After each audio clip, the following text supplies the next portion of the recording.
Welcome back, you beautiful bastards. Today we're playing SoulMask, and we're going to go ahead and go over Tribesmen, how to get the most out of them, what to do with them, and what to look for. So first off, we need to go ahead and look at the class system. This is a porter here. You're going to notice he's got high rolls in weaving, wood, potting, and leatherworking, but he's also got Klein and mining. Now, he doesn't have to roll good in Klein and mining. That's just kind of an extra there. So for the most part, it's just those four stats you're getting with the porter, but you can roll better. But having a really good leather worker, wood, stone, weaver, potter, those are all really good things to try to get to 120 or as close as possible. This is a 119 leather worker. He's my second best leather worker, so I'm keeping him around for now, but I'll probably be getting rid of him because leather working, you really want a 120. It's pretty important. Next up, we have a laborer. Logging, harvest, mining, and planting. Planting is probably the only one that's worth trying to get a 120, just due to the fact that if you're doing a lot of crop growing, then you really need to get 120. You got a craftsman here. Weapons, armor, cooking, alchemy, craftsman, climb. And then you have a guard here. Specializes in one-handers and a shield. They're pretty good for base security. And then you have the hunter, which is mostly going to be bower and then two-handed weapons. And then you've got a warrior, which is your dual wield, gauntlets, and great sword hammer. They're your damage dealers. So this is my hunter companion. I call him Tiggle after my favorite streamer. He's got really good gauntlets, bow, and really I just put a bow on him and let him run. He's got a lot of abilities to not take a lot of damage.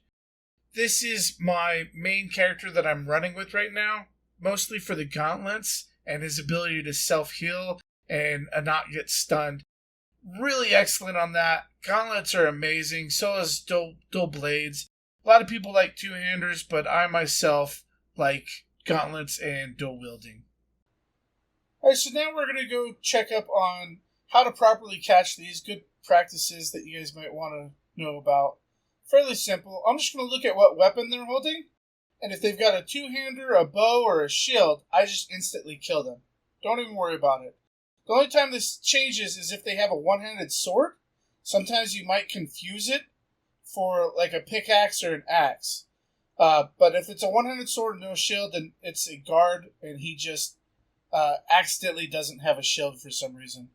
But if you see a pickaxe, one-handed axe, or a scythe, that's one of the crafters that you want to go ahead and get. So as soon as you deter one, you want to make sure to run away from him so that you can kill everybody else. Otherwise, your AoE might kill your guy that you're trying to get. So just run around, clear everything up once you've got him. Again, my llama already has a guy on him. So this one I'm going to have to carry. This way I can bring two people out per go. And I'm just checking here. You can hold Q on them in long range, and that'll tell you whether it's a guard or a warrior. When you're in here, like 70-80% of these people are warriors and stuff. So now, as soon as the area is cleared, go ahead, open his inventory up, put a soup in there, and have him eat a soup so he can start getting his recognition right away, so you don't have to wait as long. And I'll show you why here in a little bit. Alright, so now we're trying to clear our way out, and he's running behind my guy, which is a hassle. So you really have to be careful if you're doing this. Alright, so now, as you can see, I've got a huge, massive group of guys here. And I'm just going to go through them one by one. You don't have to watch it all. I'm going to skip most of it, but I just want you to see this. Now I need to get the last guy over here. Get him all stacked up with the nice bodies here. I've been here for like 2 hours took me to get that many guys. But most of them are going to get dismissed. I'm going to lock my pet down so he's not in my way. And I'm just going to pick one up, one at a time here. I'm going to scroll all the way down to the bottom, and that's where the one that you just picked up, where he'll be. Now, when you're looking for crafters, You don't have to check the innate talents. They almost never matter. If you see a good one, then you can check the talents. But for the most part, if you're looking for crafters, you can just go ahead and skip those. Right there, I'm looking for some good stuff, but it doesn't matter. Now, this guy was a miner, and I already have a 120 miner, and plus, mining and logging is not very... You can have a 60 miner logger, and you wouldn't know the difference. So it's really not worth having a dedicated spot. Now, again, this is going to be, it's just everything.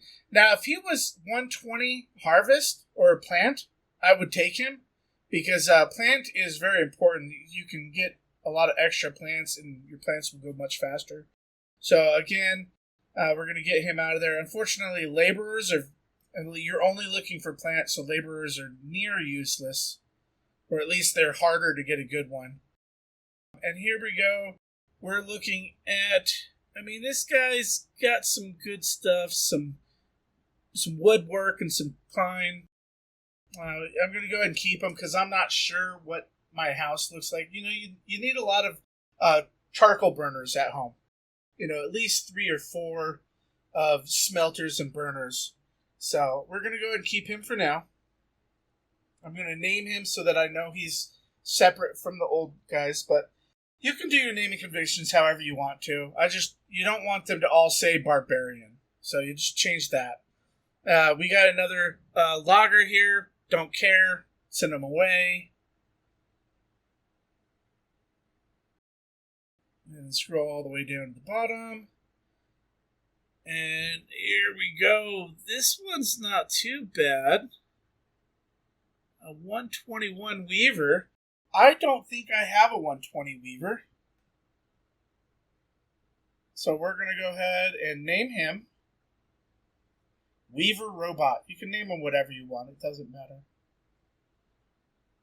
And then just continue on. And so, once you've got the ones that are at 500 reputation, now you can go ahead and put one on your saddle, put one that's standing on Deter, hit F2 so it follows you, and then pick one up yourself. And now you can carry 3 home at a time, while I have some sitting on the ground. As long as there's, within 20 meters, when you teleport, it'll take everybody that's attached to you. See, they're all just kind of ended up on top of me. Throw him down there. And then I'm going to hit F8 to get this guy to stop following me, and then he'll just be in the space. Then you gotta wait for your camel to come back, or your llama. Then get this person to sleep. And then go back to that area, and you just gotta continue on clearing out all those bodies until you're all finished. Now we're going to look at some talents here. Crave of Blood is one of my favorites because it's a life leech, but without actually leeching your life. You're actually just converting your damage to HP here. There's a couple different forms of life leech. There's just heavy regen. You can just regen your life really well. But regardless, the number one thing I'm always looking for is life recovery in some way, shape, or form. And then stun resistance, then reduce damage, then make how many food buffs I can do. As you can see, this guy, I can't use tobacco. So that's 3% crit or 6% damage that I can't have on this guy here. And then after that, damage or special ability stuff is good, but most of your damage is coming from your weapons. So you don't really need to be worried about that at all. And then number 6 is you do kind of want a way to control your morale, especially depending on your settings. If your settings are very difficult for morale, like it is on default, you do want some way, like this guy, all I have to do is eat a staple food, and I get a good morale for like the next 15 minutes, and he just regens. And so every 15 minutes, I just eat some staple food. So that's what you're looking for in these talents. Those are my priorities. You might have different priorities. Kind of mess around with it and see what you think. And lastly, I wanted to talk about some of the farm locations and reason why we're farming at these locations. So first off, at about level 25, you're off the main island, and this is a good place to go ahead and start. You need to get a poison resistance character so that you can farm the frog boss and get through all the poison stuff. This area is going to be very heavy on poison.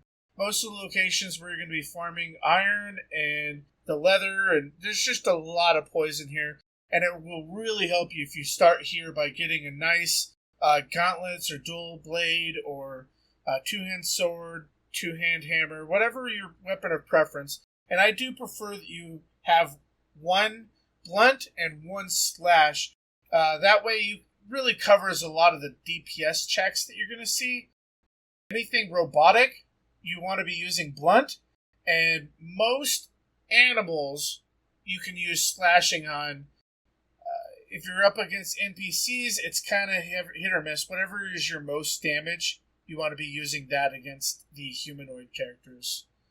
So this is going to be where you're going to be getting your poison resistance characters. You can also get all your crafting needs that you need at the time. Since it's lower level, you're not going to see a bunch of 120s, but you will start to see 100s, and maybe up to like 118 will be somewhat common.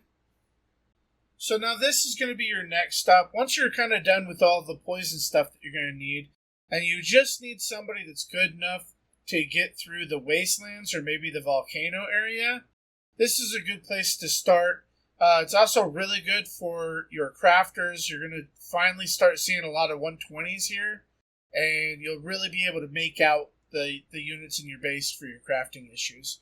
Now, it's not nearly as important to get a DPS person from here, because your next area requires radiation and heat proof, and you're not going to find that here, but you will find the mods to be able to put on all your gear here for that. It is good to stop by here and try to get through all of this before you move on to the Wastelands, but it's not absolutely necessary. But I would stop here and just change out all of your crafters here. Maybe not your armor smith and your weapons, because that can be pretty costly every time you swap those out. You might want to hold off until you get to the snow to swap those out. That's kind of based on how much you want to do some farming. This is the next location that you're probably going to be stuck at for a while. It's called the Wastelands. It's up on the top right. As soon as you get here, you're going to notice a tremendous spike in difficulty, mostly because of environment. There's a lot of radiation and a lot of heat damage that's going to be happening here. You're going to be getting insane. Your character's going to want to sleep constantly. You're going to die all over the place.